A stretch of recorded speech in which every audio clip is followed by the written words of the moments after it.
Hi guys! Ayan o, kung nangunguha ako ng sili. Alam nyo ba ang sili is antioxidant? Pwede nyo rin po itong gamitin kung kayo na high blood, nakakapagpababa ng dugo. Yung iba iniinom to, kaya lang ang laki naman ng ano nito iniinom na isa-isa. Hindi naman siya maanghang pag iniinom. Pero the best, ihalo nyo sa pagkain.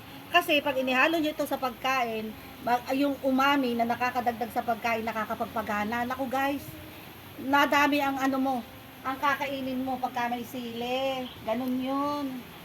Ayan, kami po, ako mahilig sa sili, hindi naman sa sobrang maanghang.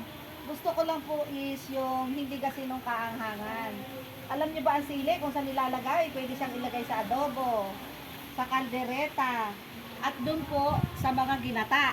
Oh, can you imagine sa mga ginata? Kasi lalo po siyang masarap pag nilagay sa ginata. Ayan.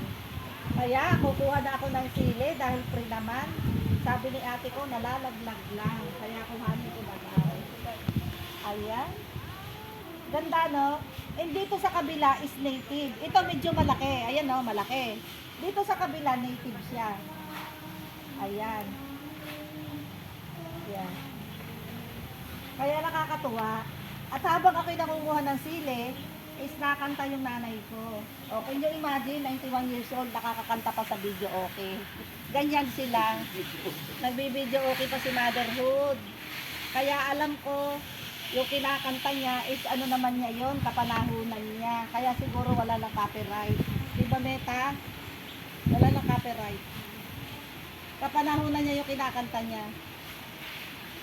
Saan ka pa nakakita 91 years old, nakakakanta pa sa video okay. Ayan. Ay, dito ito ang gusto ko. Ito talaga. Ito yung sinasabi ko sa inyo guys, na pwedeng inumin araw-araw. Gawin yung vitamin C. Gawin yung vitamins. Kasi nga po, ito is nakakapagpababa ng level ng dugo natin. Naiiwasan ng high blood. Ito po nakikita nyo, ito po yung native na sili. Ito po yung napaka anghang. Naku, isang ganito lang.